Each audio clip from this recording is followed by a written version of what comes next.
news. The pipeline News of Elliot Bruce.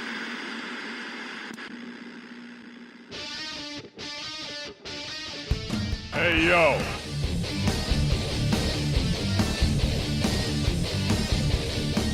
Yes, it's the Ant-Man and Loganator on Ringside Rumble Radio.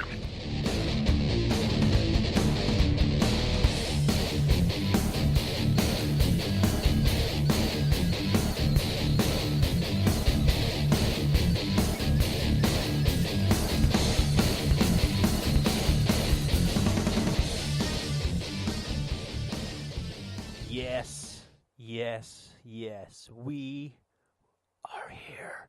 We have returned after a long hiatus. This is the longest hiatus of all time. It's the longest hiatus, but we're back, we're better, and we're ready to get things. What was the line they used for Seth Rollins when he returned? Redesign. Rebuild, reclaim. That's pretty much what Ringside Rumble Radio is doing right now. And it's got the 3 R's, so it works pretty well. Hopefully there's no lawsuit on our hands after this. Hopefully not. If you haven't noticed, Anthony, the Ant-Man, alongside good friend, longtime friend, Keith Logan, the Loganator. Oh, yeah. I just love saying that. Oh, yeah. Well, we've done this podcast, if you've heard before, and we took a extended hiatus for a while, needed to rethink things through and recharge the batteries. Work also came into play for us, and now it's trying to kind of rebuild and what we've reclaim and also redesign. I think redesign is probably the most important part of this because we want to kind of change the way we've done podcasts. There's a lot of wrestling podcasts out there, and we kind of want to do a different take on it. There's a lot of bad wrestling podcasts out there. I don't like to toot our own horns, but I'm going to say it. There's a lot of bad ones out there. There's a lot of ones that they like to just rant. They like to rave and complain. Oh, Roman Reigns is still the #1 top heel, but I'm going to complain about it for 45 minutes. And that's not what you're going to hear here. I mean, we will talk about some WWE. We will talk about New Japan Pro Wrestling. We will talk about Ring of Honor. And, of course, independent scene, which is big now with all these talents that seem to be going from one organization to the other organization, back to the one organization. You never know who's going to show up when you go to a show. And I think talking about that, what the people really want is wrestling, not the whole entertainment aspect, which I'm saying quotes. We're not going to be cramming down people who we think should be pushed, Vince McMahon, and we won't, like we said, we won't going to rant. We're going to also, we talked about doing a few podcasts when we talk about previous matches from the past and breaking them down, and what else? Am I missing more? No, you pretty much nailed everything. Thank you. I know we both have not been able to just like come to what we've wanted to do for a while now, but there's always been that passion to do the wrestling podcast and stick with it. I've listened to, you said there's a lot of bad ones out there, but there is some good ones out there too. Mm-hmm. And I got to give credit to a couple of friends of mine, Jeff Martin and Brian Berga. They do the High Spot podcast, and they find a way to, I guess, entertain a lot of people. And what I like about theirs is they've worked from the bottom, mm-hmm. and they've taken it to new heights. And I really admire what they do, and I kind of want to take after, you know, how their role in doing wrestling podcasts, mm-hmm. because they are kind of the, I guess, antithesis of what a podcast should be like. I mean, they have done everything to make their brand special, and they're doing that. They're going to be at All In, which we're going to be talking about today. Mm-hmm. They've worked so hard, and they'll be at All In. They're at a couple other events. They go to Ring of Honor, and they've really worked hard to get interviews and all that stuff. And that's kind of something I would like to have us do eventually. And I think having them on one day would be great, hear their side of wrestling. So Agreed. it's a new day for us. We're going to start fresh. I'm not putting a unicorn horn on my head. No need for that. But can we say that we're all in, though? Even though we're not going to all in, are we still all in?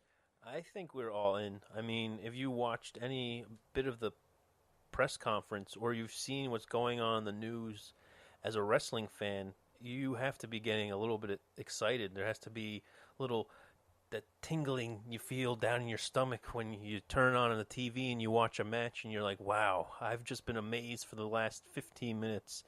And that's what I think we're all in to expect when we watch All In on September 1st. I don't know if they plan on being on a network, if they plan on being live on pay-per-view. But first of all, kudos to Cody Rhodes being the son of the late American Dream. And if we all know the American Dream, he could sell out shows. And he was a good promoter, and Cody definitely inherited that trait with All In. Now that we're seeing him and the Young Bucks, it's a stacked show so far. There's only one match that's been announced so far, which is the title match for the NWA title. And, of course, who we talked about, Cody Rhodes, he's going to be in it. And he's taking on Nick Aldis, who is the current champion for NWA. And it just gives a breath of fresh air knowing that we're actually going to see wrestling again and not some comedy hour for 2.5 hours on USA Network or on Fox when they go next year over to the new network. It just, I don't know. I'm excited. How about you? Your thoughts? I think, can we be honest that this is the reason why we've decided to come back? 100%. I mean, if it's not for what's going on with Cody and the Young Bucks and the Bullet Club being the elite, and what they've done and how they have been able to sell out a 10,000 seat arena for a independent show, no allegiances, a independent show in less than a half hour. I think that is a huge feat for anyone, and kudos to Cody Rhodes and the Young Bucks for getting that done. And you said it clearly, all these traits that Cody Rhodes, he's earned the right to be a great wrestler just by what you've seen from him after leaving the WWE.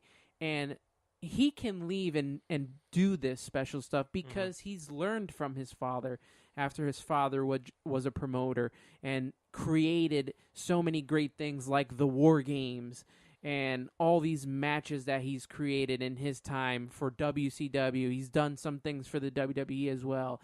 NXT he's helped build with Triple H. And his lasting impression, to see what Cody has become, because not all of these second-generation wrestlers become something, or to Cody's extent, is he kind of like third generation or still second? Because there's him and his brother Dustin as well. I'll call him second generation, so because they're brothers. Oh yeah, but you don't get that from a lot of these guys. That star power from guys like, I don't want to throw them under the bus, but Curtis Axel or Ted DiBiase Jr. They don't get that, where you had a Mr. Perfect and you had Ted DiBiase himself. But Dusty Rhodes, who was a legend in his own right, more an extent than Mr. Perfect and Ted DiBiase, his sons have made such a name for themselves, and Cody might be able to eclipse that someday. That's saying something in itself.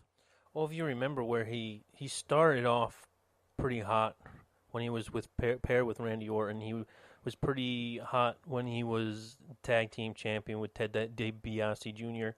And then he sort of went down that deep, dark path that Vince McMahon likes to throw these second-generation wrestlers. Oh, let's throw you in a gimmick. Oh, let's put some... Oh, your brother was great as Goldust, so let's make you Stardust now, and make you from the far, far galaxy from behind. I did buy into it for some time, but there was a payoff that I was waiting for. Which never happened. That never happened. They tried it, it didn't work, and then they took him to a place that made him leave. And it was just, I thought, unfair to him. Obviously, there are a lot of other wrestlers that get the same treatment, and for the longest time, we all know WWE, and they will be forever, be one of the top global organizations in the world for professional wrestling. They are the place to be. Of course. Because as much as they throw people into some terrible gimmicks, they're getting paid, and they'll take that. But you're seeing a different trend now with guys like Cody, because if you remember a few years back, CM Punk left and did not do anything. Nope. Because where else was he going to go? What else was he going to do? There was no...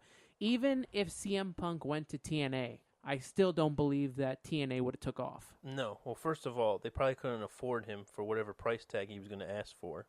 And second, when he left, that was when TNA was on the rocks for its third or fourth time financially. They didn't know if they were going to last. There was rumors that WWE was going to swoop in and buy them and just have the library. You had wrestlers that weren't getting paid on a daily to monthly basis. They were back and on paychecks. So CM Punk did what he felt was necessary. Just take his ball, go home, and just start thinking, go back to the drawing board, and came up with going to UFC. Now, is that the smartest move? That's debatable. But now, like you said, I think this just opens the floodgates for the wrestling world, for people, such wrestlers who are in that weird limbo as a character being built. They're that little mid-carder that has to do the goofy gimmick with, I don't know, running around with a little midget guy dancing around. That's been done numerous times, wearing ridiculous things on your head, doing silly party trains running down the ramp. I mean, I could go on and on.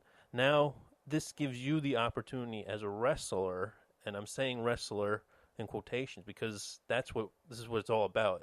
Yes, it's entertainment, but to the wrestling fans, this is wrestling. People want to see wrestlers actually wrestle.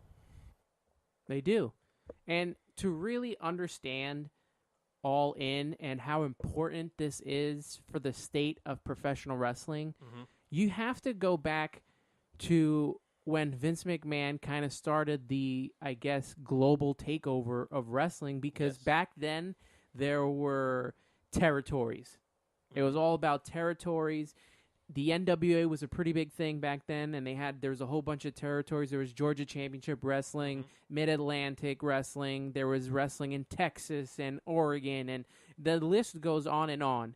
And once Vince figured out how to, I don't want to say manipulate, but he figured the formula to make his organization the best. Yes. And at the time, the WWF was the best. Through the 80s and through the early 90s, the NWA was still around. Yeah. WCW had departed from the NWA and kind of started this, I guess, this war with WWE, which culminated with the Monday Night Wars. And they didn't have the person at the top, like a Vince McMahon, to carry them and make them the leading, and they almost put WWE out of business, but they couldn't do it. No, because too much politics in the background. Too much politics. Too busy worried about ratings on Monday night when they should have been more worried about pay-per-view buy rates. I mean, I could go on and on. We won't get into that though. But now you have the NWA title meaning something. I mean, it was always meant something, but like you said, back in the 90s to the 2000s, NWA kind of faded into the spotlight, faded to black a little bit. Nobody really talked about that. Now, with this reviving and this All In, we are seeing like I said, other federations, other organizations, NWA showing their prestigious title and making a comeback on the main stage as the main event. And I think this just only